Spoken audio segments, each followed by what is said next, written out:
Kamusta mga mahal kong kapatid? Naway sumainyo at sa inyong pamilya ang kapayapaan ng Panginoong Hesus magpakailanman. Amen? Ako si Pastor Antonio Jr. at masaya akong narito dahil naniniwala akong kakausapin ng Diyos ang inyong mga puso ngayon.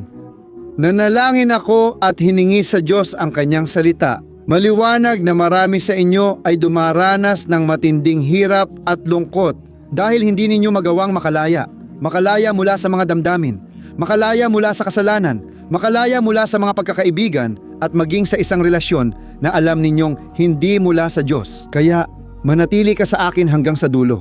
Magbibigay ako sa iyo ng isang salita ng gabay na naniniwala ako, hindi ito galing sa akin, kundi direkta itong nagmumula sa Espiritu Santo para sa iyong puso. Amen? Tulad ng alam mo, dito ay hindi tayo nag-uusap tungkol sa relihiyon. Ipinapangaral ko lang ang salita ng Panginoon. Walang anumang interes, walang manipulasyon.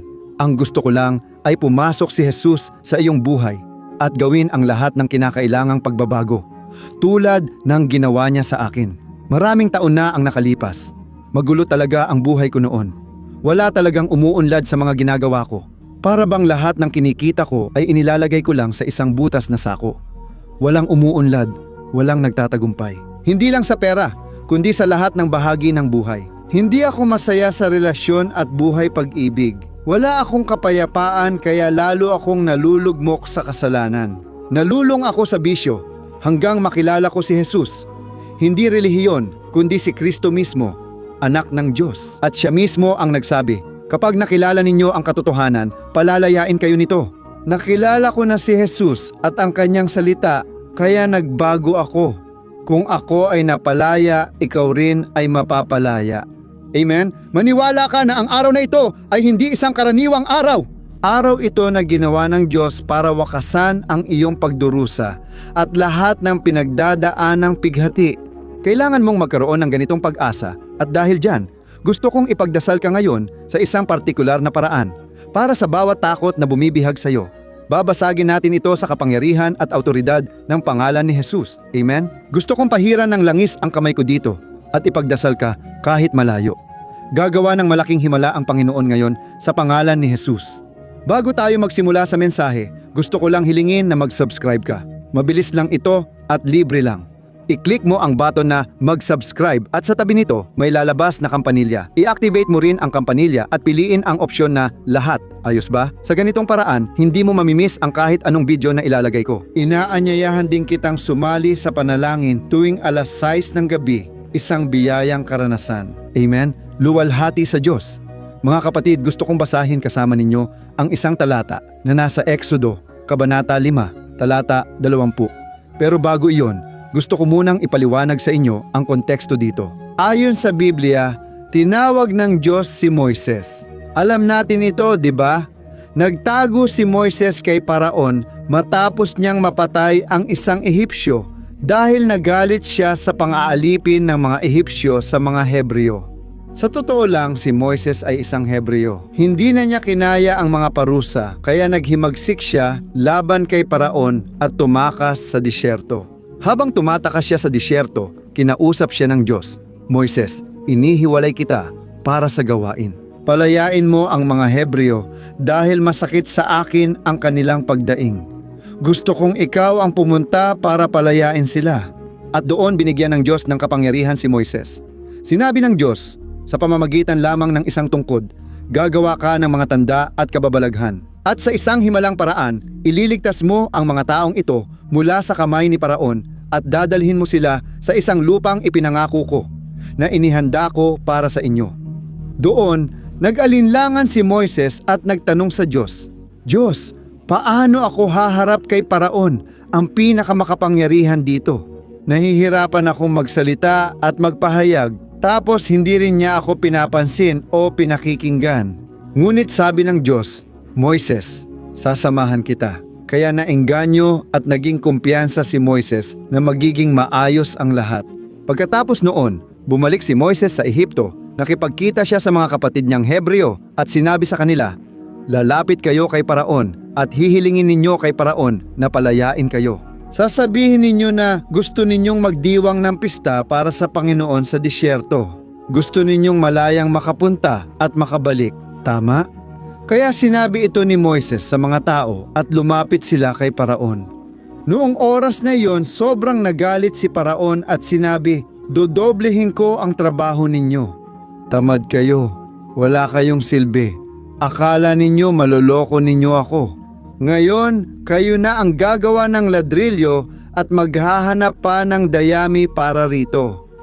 Mga kapatid, gusto kong basahin sa inyo kung ano ang nangyari. Eksaktong ito ang sinabi ko sa inyo.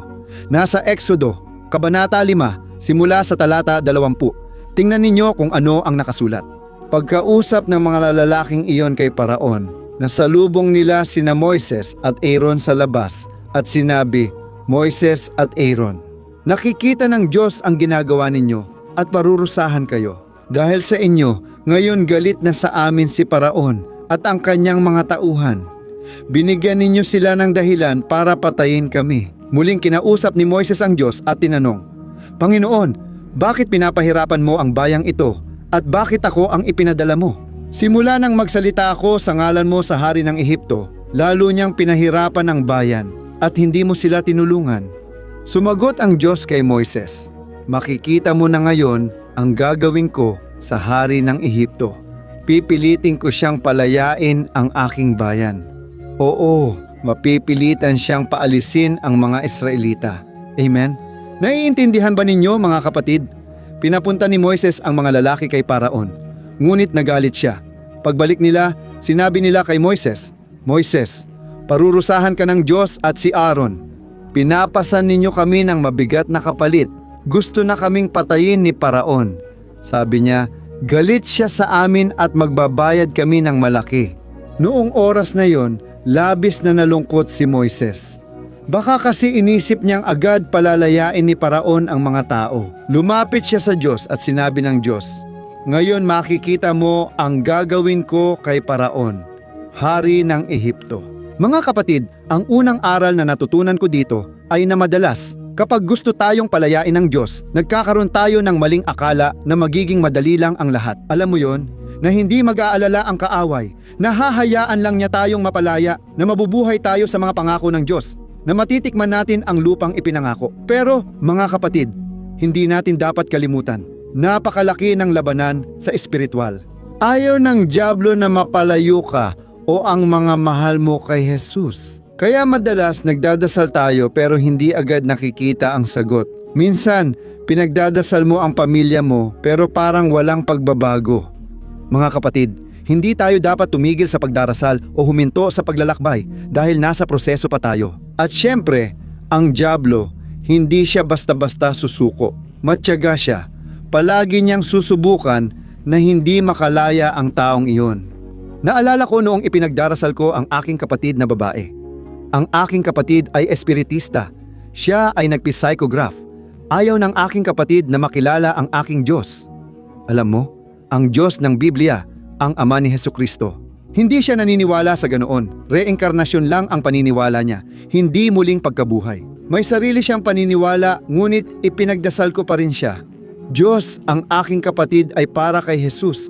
Hindi ko matatanggap ito. Jesus, hipuin mo ang puso niya. Isulat mo ang pangalan niya sa aklat ng buhay. At nagsimula akong mamagitan para sa kanya. Isang araw mga kapatid, pinahintulutan ng Diyos na dapuan ng depresyon ang aking kapatid at siya'y labis na nalungkot at nabalisa. At sa oras na iyon, nagbigay siya ng pagkakataon, binuksan niya ang kanyang puso at nagsimulang humingi ng panalangin sa akin. At alam nyo, mga kapatid, noong nagsimula akong ipagdasal siya, alam nyo ba kung ano ang nangyari? Madalas namamatay ang computer dahil nagdadasal ako mula sa malayo. Nakatira ako noon sa Belo Horizonte at siya naman ay nasa Franca. Kaya nagdadasal ako para sa kanya mula sa malayo. Nagdadasal ako gamit ang Skype sa computer pero bigla na lang namamatay ang computer. Biglang namamatay ang mga ilaw at nangyari ito nang magising siya sa katotohanan. Napansin niyang mali pala ang akala niyang tamang landas. Bakit siya nakakaranas ng matinding pagtutol ngayon, gayong tama naman ang kanyang landas? Ipinakita ng Diyos sa kanya na si Jesus ang katotohanan, ang daan, at muling nabuhay sa ikatlong araw. Mga kapatid, isang araw habang ipinagdarasal ko siya, hindi ko alam ang nangyayari pero balisa siya. Pumunta siyang mag-isa sa simbahan at dumalo sa serbisyong iyon. Hinipo ng banal na espiritu ang kanyang puso, kaya ibinigay niya ang buhay kay Jesus at tuluyang nagbago. Ngayon, lingkod na siya ng Panginoon at lubos na pinagpala. Kung nagawa ito ng Diyos sa aking kapatid, gagawin din niya ito sa iyo. Kung ikaw, madalas, ay nakakaramdam na parang nakakulong ka sa napakaraming bagay, tandaan mo na para sa Diyos, walang imposible. At sa gitna ng kaguluhang ito, bibigyan ka ng Diyos ng kapayapaan at naniniwala ako na matatapos din ang iyong pagdaan sa disyerto. Amen? Kaya gusto kong itanong sa iyo dito ang dalawang bagay. Una, gusto mo ba talagang makalaya mula sa isang bagay? Mayroon bang isang bagay na nagpapahirap sa iyo? Sigurado akong oo ang sagot mo. Kung gusto mong makalaya, itatanong ko ang susunod. Handa ka bang bayaran ang halaga ng kalayaan? Amen? Dahil ang mga tao dito, nang malaman nilang nais pa silang parusahan ni Paraon, napagpasyahan nilang hindi sulit ang kalayaan sa mga hirap na haharapin nila. Nagpakakampante sila at nagalit kay Moises na tumutulong lang, tapos nagreklamo pa laban sa kanya. Kita mo, Moises, nagsimula kang magdasal para sa amin, pero lumala ang sitwasyon sa bahay. Mga kapatid, narinig ko na rin yan sa iba. Pinagdasal ko sila, pero ako pa ang sinisi at pinagalitan. Sabi ko, kapatid, ngayon ipinapakita ng Diyos ang kapangyarihan niya sa iyo. Hinahayaan niyang lumabas ang mga bagay na yan. Sinabi ko sa kapatid, tingnan mo, sanay ka na sa pagkaalipin ng kasalanan kaya akala mo ayos lang at yun na ang buhay mo. Ngayon, sumilay ang liwanag ng Espiritu Santo sa iyo. Kaya nakikita mo na ang mga dating di mo napapansin na kailangang ayusin at pagbutihin. Parang tinanggal mo ang dumi sa ilalim ng alpombra. Sa unang tingin, parang ayos lang, maayos lahat, di ba? Pero kapag inangat mo na ang alpombra, ang daming dumi pala. Mga kapatid, ganito kumilos si Jesus. Pagpasok niya sa buhay natin, sinisimulan niya ang pagpapalaya. Amen? Tayong mga Kristiyano ay kailangan ng araw-araw na pagpapalaya, isang tuloy-tuloy na proseso habang nabubuhay. Kaya, ngayon, ang mga Israelita o Hebreo, mas natakot sila sa parusa ni Paraon kaysa sa pagsunod sa kalooban ng Ama at pamumuhay sa kalayaang di pa nila alam. Kaya, mga kapatid, nasasanay tayo sa pagkaalipin kaya natututo tayong makontento sa pagdurusa at sakit. Kung tinatamaan ka ng Espiritu Santo, i-comment, Panginoon, palayain mo ako ngayon. Sigurado akong ito ang mensaheng nais ng Espiritu Santo para sa iyo ngayon. Kaya, pakinggan mo ito. Maaaring naranasan mo o nararanasan mo ngayon ang pagdadalamhati. Nawala ang mahal mo sa buhay. Normal lang umiyak at makaramdam ng pangungulila. Sakit ito na mahirap isipin at tanging mga nawala ng mahal sa buhay ang nakakaalam ng pakiramdam. Parang hindi kayang tiisin. May mga taong napapasigaw sa tindi ng sakit, ngunit naniniwala ako mga kapatid na ang disyerto sa buhay Kristiyano ay may simula at wakas. Ang Diyos gusto kanyang aliwin, gusto kanyang punuin. Ang problema, madalas nasanay ka na masyado sa sakit, sa pag-iyak, sa pagdadalamhati. Ngayon naging mapait at reklamador ka na. May mga taong sinusubukang palakasin ang loob mo at itayo ka muli, pero ayaw mo. Parang gusto mo na ang sitwasyon na yan, naging komportable ka na sa sakit mo. Naniniwala ako na ang banal na espiritu ay kinakausap ang ilang tao dito. Baka sobrang uhaw ka lang sa kaluluwa, kailangan mo ng taong magpapakilig o makakasama, kaya ka nagkakamali ng desisyon. Baka matagal ka nang nakatira kasama ang isang tao, yung parehong tao na puro sakit at paghihirap lang ang dinudulot sa'yo. Hindi mo matapos ang relasyon na yon dahil natatakot kang mag-isa. Paano ang buhay ko kung wala akong kasama? Hindi ko kayang mag-isa, kailangan ko ng katuwang sa buhay. Mga kapatid, alam ko, kilala ng Diyos ang puso natin, pero kailangan nating maghintay sa tamang panahon niya. Maraming tao ang sobrang nasaktan na hindi nila hinahayaan ang panahon na pagalingin ang kanilang mga sugat. At palagi silang napapasok sa mga relasyon at lalo lang silang nasasaktan. At ang kawalan, ayan, lalo lang lumalala. Kaya mga kapatid, kailangan nating isantabi ang takot sa ating buhay. Isa itong desisyon na ikaw ang gagawa. Amen? May mga tao rin, mga kapatid, na sobrang nakakulong sa mga bisyo at kasalanan na nasasanay na sila, nagiging komportable na ito para sa kanila, alam mo yon? Oo, minsan nagmamasturbate, nanonood ng pornografiya at gumagawa ng maling desisyon, di ba? Sa usaping pera, droga, sigarilyo at alak, hindi makalaya ang tao dahil baka ayaw niya talagang makalaya. Amen? Tulad ng sinabi ko sa simula, mga kapatid, dapat tayong maging handa magbayad para sa kalayaan. Alam natin na tinawag ng Diyos si Moises, Moises. Ngayon, makikita mo, natutuparin ko ang aking salita. Ako ay tapat. Ginagawa ko ang aking bahagi kahit ayaw pa ng mga taong ito. Hahayaan kong maranasan nila ang pagdurusa dahil ito ay magiging kailangan para talagang hangarin ng mga taong ito ang kalayaan. Doon, mga kapatid, naging mabigat talaga ang pasanin ng mga tao. Pero kailangan iyon para maunawaan nilang hindi iyon ang tunay na buhay. Sila ay basta nabubuhay. Naalala mo ba ang alibughang anak? Naisip lang niyang dati siyang malaya at masaya nang maghangad siya ng pagkain ng baboy. Mga kapatid, sabi ng Diyos, simula ngayon Moises, pabibigatin ko ang kamay ko kay Paraon. Doon pinarusahan ng Diyos ang mga Ehipsyo. Dumating ang mga salot at nagkaroon ng ganap na pagkawasak. Mga kapatid, magtakot tayo sa Panginoon at sumunod. Kung sinabi ng Diyos na sumunod ka na ngayon, huwag ka nang lumingon o matakot. Dahil ang takot ay espiritu, mga kapatid. Ayon sa Biblia, hindi tayo binigyan ng Diyos ng espiritu ng takot, kundi ng kapangyarihan, pag-ibig at pagpipigil sa sarili mula sa Espiritu Santo. Magtiwala ka sa Panginoon at huwag nang balikan ang nakaraan. Naniniwala akong palalayain ka ng Diyos ngayon, pero dapat mong gustuhin magbayad ng anumang halaga. Maniwala ka na mabuti at tapat ang Diyos, at lahat ng ginagawa niya ay para sa iyong ikabubuti. Ano naman masasabi natin mga kapatid tungkol sa pagkakaibigan? Ilang tao ang walang lakas ng loob na magsabi ng hindi sa kanilang mga kaibigan? Mas pinipili pa nilang sumuway sa tinig ng Espiritu Santo kaysa magsabi ng hindi sa kanilang mga kaibigan. At dahil doon, lalo silang lumulubog sa pagkaalipin ng kasalanan, ng damdamin, sa isang buhay na nakatigil at wasak. Kaya naniniwala ako na ngayon, palalayain ka ng Diyos ng lubusan. Makakatanggap ka ngayon ng isang panalangin, pero magdadasal ka rin kasama ko. Amen? Luwalhati sa Diyos. Naniniwala ako na ngayon ay araw ng paglaya. May dahilan ang pagpunta mo rito, kaya taimtim kong hinihiling, pakinggan mo ang Espiritu Santo. Nandoon ako, nagdarasal, at malinaw na ipinakita ng Diyos na may mga tao na kailangang mapalaya ngayon. Hihilingin namin sa Diyos na protektahan ka. Magtiwala ka para rangalan ng Diyos ang anumang desisyon mo. Hindi ka niya pababayaan na lamunin ng kasalanan. Hindi ka niya pababayaan na walang proteksyon laban sa mga panlilinlang ng dyablo. Dahil iniligtas ng Diyos ang kanyang bayan, iningatan ng Diyos ang mga Hebreo, iingatan ka rin ng Diyos. Amen? Luwalhati sa Diyos. Kung maaari, ipikit mo ang mata mo, mag-concentrate sa panalangin na ito, at ibahagi mo ito sa mas maraming tao.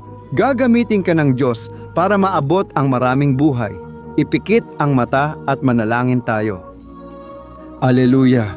Panginoon aking Diyos at Ama, inilalapit ko ang sarili ko sa iyong presensya. Salamat Diyos sa oras na ito at sa pagpapalaya mo sa akin mula sa espiritual na tanikala. Naniniwala akong ngayon din, Panginoon, aking Diyos. Ikaw ang nagpapalaya mula sa pisikal na tanikala. Ilan kayang tao ngayon ang nasa kulungan, Ama? Gaano karami ang nakagapos at di makaalis sa kanilang sitwasyon? Oh, aking Diyos at aking Ama, narito ako sa iyong pangalan, Jesus. Hindi ako narito sa aking pangalan. Jesus, hinihiling ko ngayon na sirain mo ang lahat ng tanikala, bitag ng dyablo, espiritual na bilangguan, at mga nakagapos sa relasyon. Mabuwal nawa ang lahat ng kasamaan sa pangalan mo. Pinapalayas ko ang lahat ng gawa ng masama laban sa kanila. Satanas, talunan ka. Wala kang kapangyarihan laban sa simbahan ng Panginoon o laban sa lalaking ito at babaeng ito dahil nagpasya na sila. Alam ng Diyos na nakatuon na sa Panginoon ang puso nila. Iingatan at ililigtas ng Panginoon ang kanyang bayan kung sila ay magtitiwala at gagawa ng hakbang ng pananampalataya. Kaya naman, sa sandaling ito, Ama, tanggapin mo, aking Diyos, ang bawat kahilingan ng panalangin. Bawat taong sumisigaw ngayon para sa isang himala, para sa kaligtasan. Walang Diyos na tulad ng atin, nagbibigay ng kaligtasan mula sa kamatayan at utang na di kayang bayaran. Ang Panginoon ay isang Diyos na nagbibigay sa atin ng kakayahan, na nagpapalaya sa atin at nagbubukas ng bagong daan sa ating harapan. Isang daan ng kalayaan na umaakay sa atin patungo sa buhay na walang hanggan kasama si Kristo. O Panginoon, Diyos at Ama, tulungan mo kaming maintindihan ang iyong plano. Madalas naming akalain na masama dahil nagdarasal kami, pero parang walang pagbabago. Madalas tayong nagagalit tulad ni Moises dahil parang nangangako ang Panginoon pero hindi agad natutupad. O Panginoon, bigyan mo kami ng karunungan, pasensya, kapayapaan at matatag na pananampalataya upang lubos kaming magtiwala sa iyo. Kahit sarado ang pintuan at nasa disyerto kami, magpapatuloy kaming sumamba sa Panginoon. Gaya ni Job, niluwalhati niya ang iyong pangalan kahit sa hirap ng buhay. Sabi ng iyong salita, hindi siya nagkasala sa dila at niluwalhati niya ang Panginoon. O Diyos at Ama, namamagitan ako para sa bawat buhay ngayon. Hinihiling ko para sa mga may sakit, nakaratay, puno ng karamdaman at mga sinabihang wala ng lunas o pag-asa.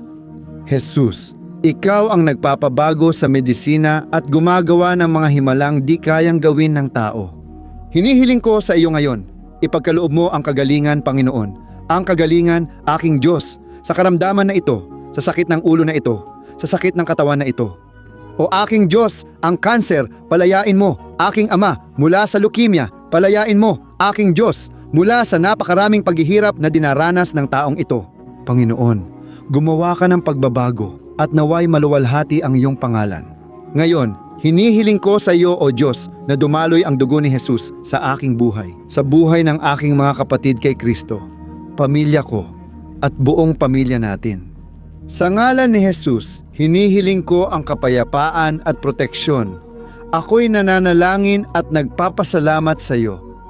Amen. Luwalhati sa Diyos. Alleluia.